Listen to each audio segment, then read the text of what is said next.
Fala galera, e aí, como é que vocês estão? Hoje a gente vai falar um pouco sobre um dos sistemas mais importantes, que são o sistema ABO e o sistema RH. Esses são os mais comuns utilizados hoje para a classificação do nosso tipo sanguíneo. É claro que também temos outras classificações, outros sistemas, mas o ABO e RH são os mais comuns. E é importante, claro, os dois e os demais também, para que a gente tenha a possibilidade aí de salvar vidas com transfusões e também doações de órgãos. Tudo bem? Hoje a gente vai ver aí, então, quais são esses tipos sanguíneos do sistema ABO. Também vamos falar sobre uma patologia muito importante chamada de eritroblastose fetal, que está relacionada aí com o sistema RH. E também vamos falar um pouco sobre um teste muito simples que é realizado em laboratórios, a tipagem sanguínea, que a gente utiliza reagentes. Bem, no sistema ABO, pessoal, a gente tem hoje 4 grupos, que é o A, B, AB e o tipo O. Você provavelmente sabe qual é o seu tipo sanguíneo, mas você sabe o que determina que seja cada tipo sanguíneo? O que tem no seu sangue que faz que você seja diferente, por exemplo, do seu amigo, do seu irmão, do seu familiar? Bem, isso está relacionado com as nossas células sanguíneas, as nossas hemácias. As hemácias, sua função aí principal é o transporte de oxigênio. É ela também quem determina o nosso tipo sanguíneo.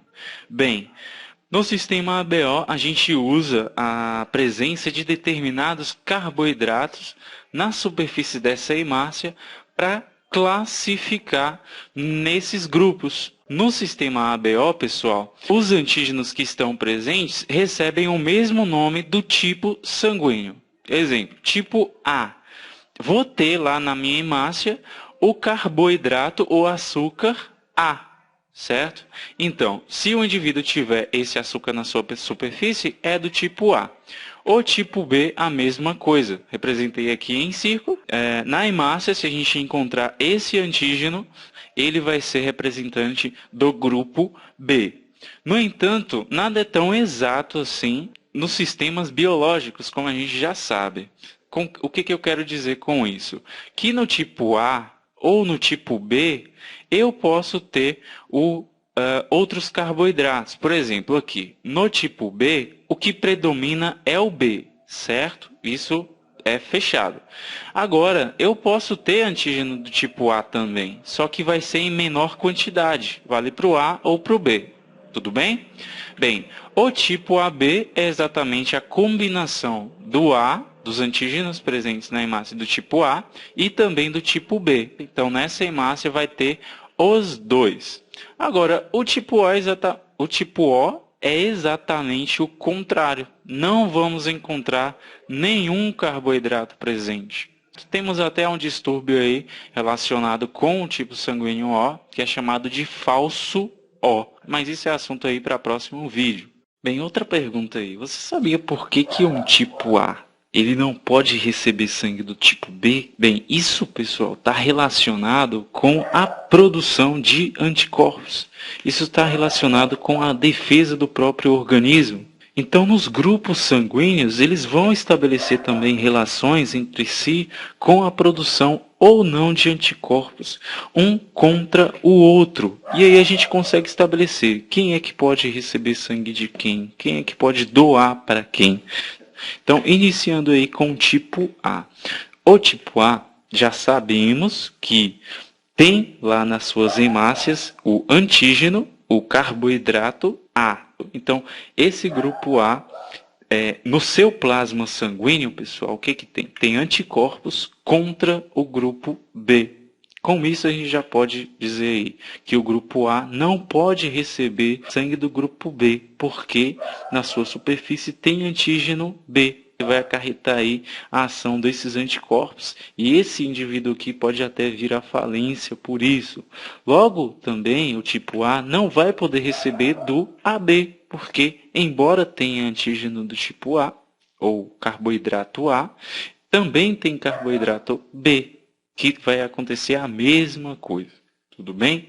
Bem, já para receber, o tipo A ele pode receber do próprio grupo, ou seja, do grupo A, porque é comum dele já, e pode receber do grupo O, porque o O não tem antígeno algum na sua superfície. Já no tipo B, pessoal, é exatamente o contrário. O tipo B tem anticorpos contra antígeno A. Então, o grupo B não pode receber sangue do tipo A, por conta desses antígenos na sua superfície, e também não vai poder receber do AB pela mesma questão, embora tenha antígenos que seriam normais para ele, mas também tem o A. Bem, o tipo B, então, ele pode receber apenas do seu próprio grupo e pode receber do grupo O também.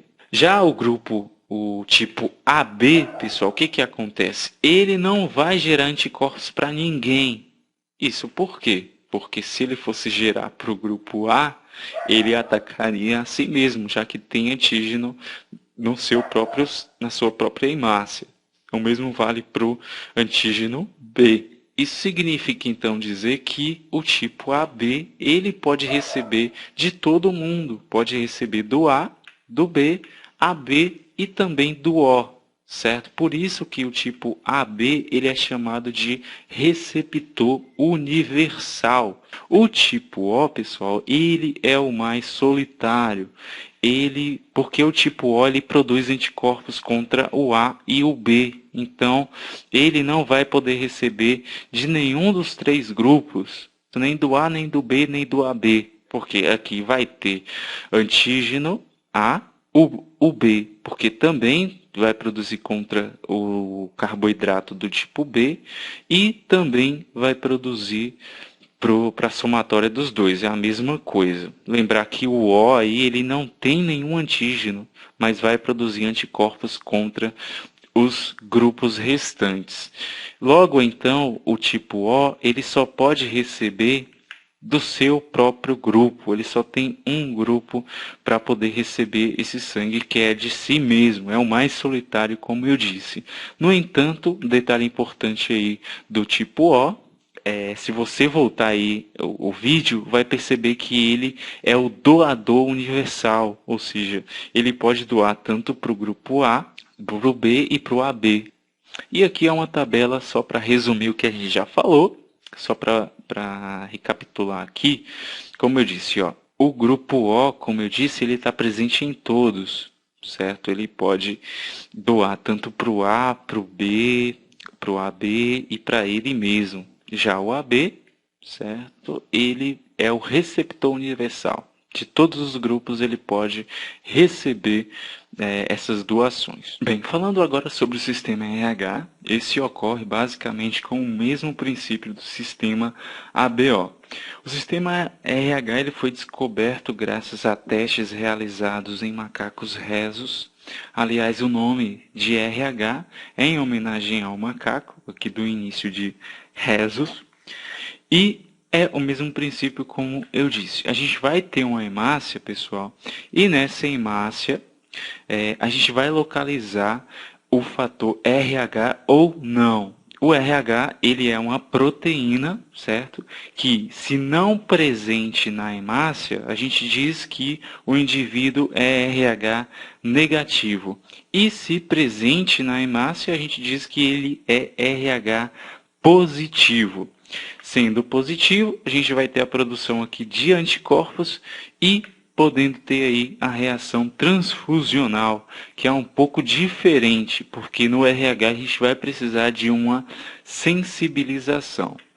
Bem, o sistema RH então e o ABO, eles formam o que a gente conhece hoje como a variedade dos tipos sanguíneos. Então, além do grupo sanguíneo, tomando aqui como exemplo o grupo A, a gente vai ter sendo positivo ou negativo, certo? Então, no caso do grupo A, é A positivo ou A negativo, tudo bem? Bem, diferença também localizada em sistema ABO e RH é a forma de ação e formação dos próprios anticorpos.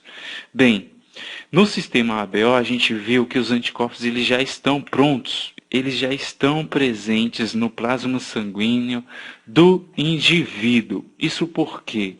Porque esses anticorpos, eles são produzidos já nos primeiros meses de vida do indivíduo, do recém-nascido. Para ser mais exato, entre o terceiro ao quinto mês. E por que eles são produzidos?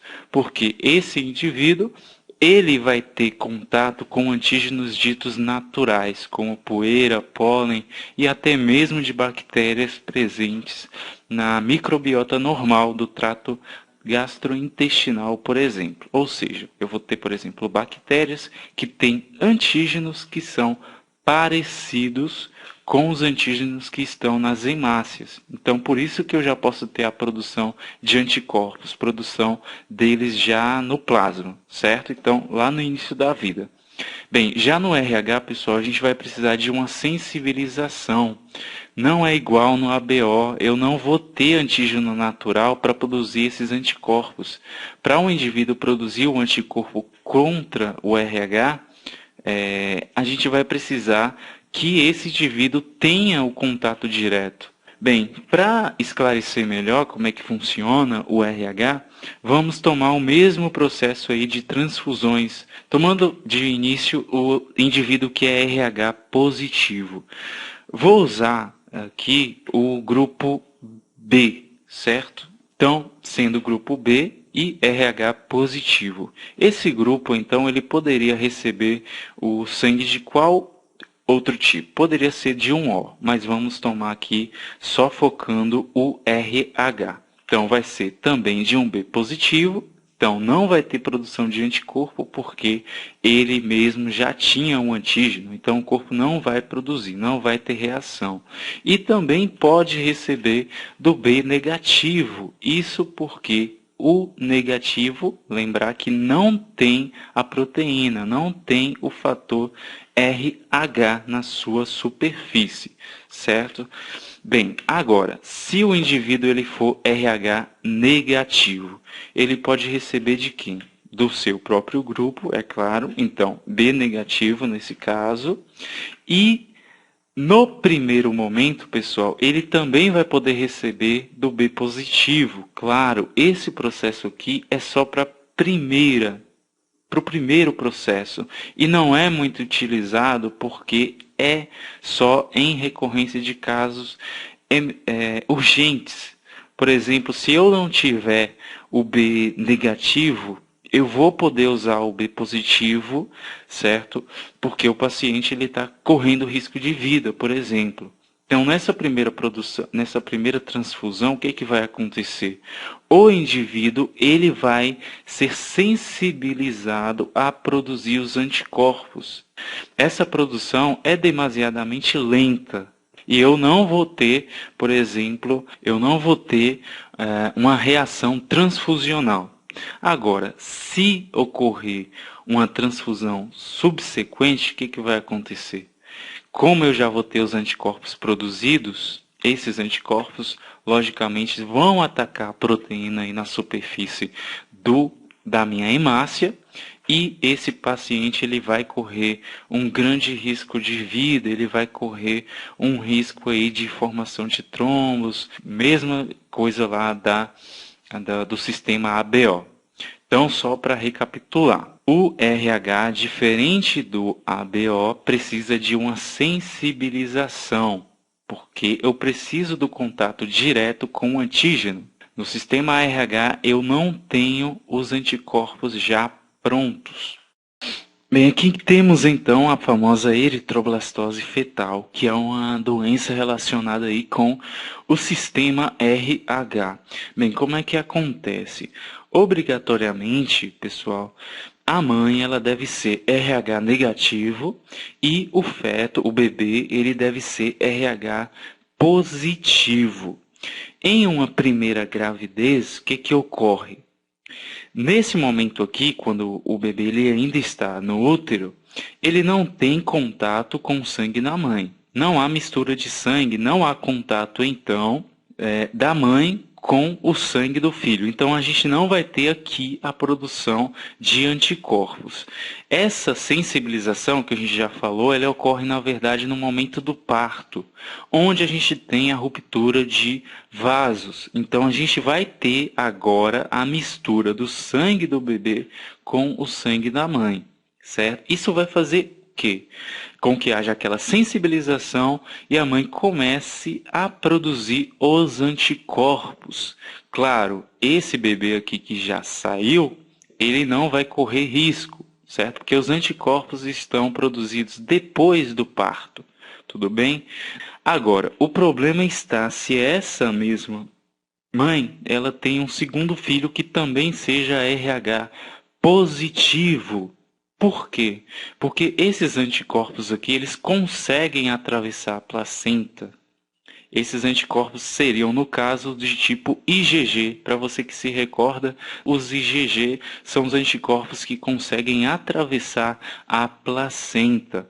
E atravessando, pessoal, o que vai acontecer? Eles vão começar a destruir as hemácias do bebê. Isso vai fazer com que essa criança ela tenha alguns riscos, aliás, de aborto espontâneo e consequente morte, ou também nascer com anemia muito profunda, porque os anticorpos vão atacar as hemácias do bebê e vão destruir. Então, esse bebê ele vai ter aí riscos muito grandes. A eritroblastose fetal também pode ocorrer se essa mesma mãe já tiver recebido antes sangue que seja do tipo RH positivo. Naqueles casos lá, tivesse correndo risco e não tivesse um sangue do tipo negativo. Então, nesse momento, ela também já foi sensibilizada. Então, para esse primeiro filho, já para o primeiro filho, a eritroblastose ela vai ocorrer também. A prevenção para essa patologia ela ocorre quando o médico ele faz o exame e identifica lá que o bebê ele é RH positivo e a mãe é RH negativo. O que ele faz? Depois do primeiro parto, ele aplica uma imunização. Ele faz uma imunização passiva da mãe, ou seja, ele doa anticorpos. E esses anticorpos vão ter a função de destruir as hemácias que acabaram se misturando do feto com o sangue da mãe. Então é o mesmo princípio aí de sensibilização que ocorre na eritroblastose fetal, também chamada de doença hemolítica do recém-nascido. Hemolítica porque a gente vai ter a hemólise, que é a destruição das hemácias, e o bebê, aliás, também pode nascer com a coloração muito amarelada em decorrência aí da anemia ou da hemólise. Bem, e aqui por fim a gente tem a nossa tipagem sanguínea, que é um teste relativamente simples. Esse aqui é um teste em lâmina, e nessa lâmina a gente vai ter aqui a deposição de 3 gotas de sangue, porque em cada gota a gente vai utilizar um reagente diferente. E esses reagentes são esses aqui, o anti-A, o anti-B e o anti-D. O anti-D aqui, pessoal, é o que identifica o fator RH. Cada um desses aqui a gente vai ter anticorpos que vão reagir se encontrar aqui, certo? Os antígenos específicos. Então, o anti-A a gente vai colocar aqui, e se ele encontrar o carboidrato presente nas hemácias, vai haver uma aglutinação. A aglutinação nada mais é do que a formação de grumos. Bem, após isso, então, a gente vai colocar esses reagentes, um de cada vez, ou seja, esse aqui e esse aqui. Então, vai ter essa deposição. E aí a gente vai misturar. Após essa mistura é que a gente vai observar, certo? É importante aguardar um período de tempo razoável, por volta aí de 1 minuto, que a gente vai observar se houve aglutinação ou não. No meu exemplo aqui, a gente teve essa aglutinação na gota que a gente colocou o anti-A. Significa que esse indivíduo tem esse carboidrato. Aqui não ocorreu aglutinação. Significa que não temos aqui o carboidrato B. E, por fim, aqui o fator RH também não houve aglutinação. Significa que esse indivíduo RH negativo. Com isso a gente chega ao resultado do teste. Significa que esse indivíduo aqui, no meu exemplo, ele é do tipo A negativo. Mesma coisa, a gente vai interpretar se aglutinasse em outras áreas. Se aglutinasse aqui e aqui, a gente ia ver que o indivíduo é do tipo AB negativo. Se aglutinasse só aqui no anti-D, a gente ia saber que esse indivíduo é do tipo O positivo. Então é assim que funciona. Esse aqui não deve ser o usual. Aliás, não é, certo? É mais utilizado aí para aulas práticas. As referências do Tortora, que é o livro de microbiologia, das páginas 526 a 528, e o manual de hematologia, que é o Terezinha Lorenzi, das páginas 68 até 72. Bem, pessoal, então, se eu conseguir te ajudar de alguma forma, deixa aí o seu joinha, compartilha o vídeo aqui no Facebook, no Twitter, em qualquer rede social, porque isso ajuda bastante. E, claro, se tem alguma crítica, se tem algum tema para o próximo vídeo, pode deixar aqui no comentário também, que vai ser muito importante e vai ser também de grande ajuda, tudo bem? Então, até a próxima!